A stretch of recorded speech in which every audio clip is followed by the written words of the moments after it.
பேசுறீங்கன்னு சொல்லுங்க. ஈரோட்ல இருந்து ரஹமத்துனிஷா பேசுறேங்க. சரி, உங்க கேள்வியை கேளுங்கம்மா. ஹஸ்ரத் இருக்காங்க விளக்கம் தருவதற்கு. இன்ஷா அல்லாஹ் நாம மவுத்தாகறதுக்கு முன்னாலேயே உங்க டிவி வால்யூம் கம்மி பண்ணலையே நீங்க? மவுத்தாகறதுக்கு முன்பு நாம குர்ஆன் ஓதி வைத்துக் கொள்ளலாமா? இன்ஷா அல்லாஹ் அதற்கான விளக்கத்தை தருவார் ஹஸ்ரத் அவர்கள். நிகழ்ச்சியை தொடர்ந்து பார். அல்ஹம்துலில்லாஹ்.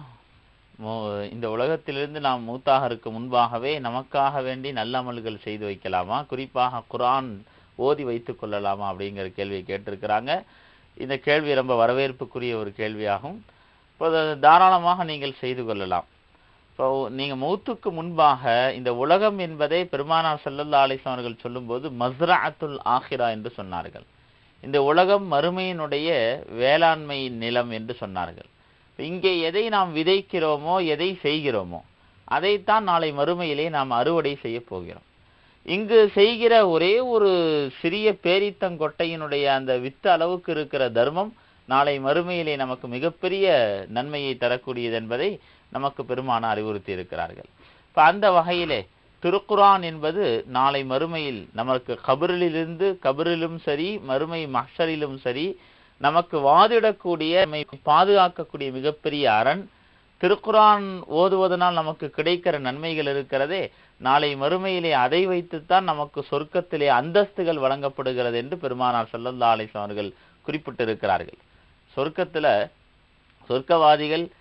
சொர்க்கவாதிகள் என்று முடிவு செய்யப்பட்டு சொர்க்கத்துக்குள்ளே நுழைகிற பொழுது அவர்களை பார்த்து சொல்லப்படுமாம், நீங்கள் உங்களுக்கு தெரிந்த குர்ஆனுடைய வசனங்களை ஓதுங்கள் என்று.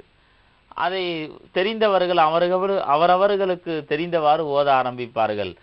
எந்த அளவுக்கு அதிகம் ஓதுகிறார்களோ அந்த அளவுக்கு சொர்க்கத்திலே அவர்களுடைய அந்தஸ்து உயர்ந்து கொண்டே இருக்கும் என்று பெருமானார் ஸல்லல்லாஹு அலைஹி வஸல்லம் அவர்கள் குறிப்பிட்டுள்ளார்கள்.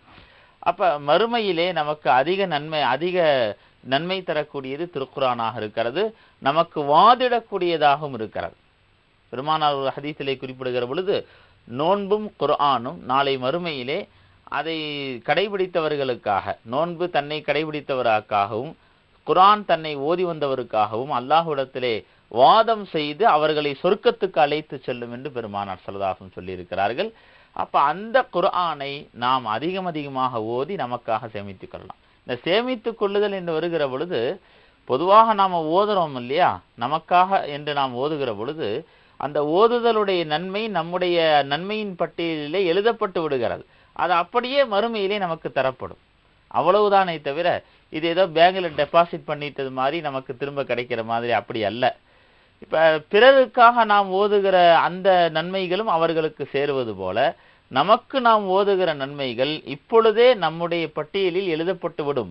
மறுமையிலே அந்த நன்மைகள் நாம் கண்கூடாக பார்க்கக்கூடிய ஒரு பாக்கியம் நமக்கு கிடைக்கும். அதெல்லாம் நீங்கள் ஒரு குர்ஆன் அல்ல, எத்தனை முறை குர்ஆனை ஓத முடியுமோ ஓதுங்கள். நீங்க அதை மறுமைக்காக நான் ஓதுகிறேன் என்றெல்லாம் நீங்கள் நினைக்க வேண்டிய அவசியம் இல்லை. அல்லாஹுக்காக நான் ஓதுகிறேன் என்ற எண்ணத்தோடு ஓதுங்கள். அந்த ஓதுதலுடைய ஒவ்வொரு எழுத்துக்கும் பெருமானார் ஸல்லல்லாஹு அலைஹி வஸல்லம் சொன்னது போல 10 நன்மைகள் வீதமாக, அதுவும் உங்களுடைய மனம் தூய்மையாக ஓர்மையாக இருந்தால் இன்னும் பல மடங்கு நன்மையாக அப்படியே எழுதப்பட்டு மறுமையிலே வழங்கப்படும். எவ்வளவு வேண்டாலும் நீங்கள் ஓதி வைத்துக் கொள்ளுங்கள்.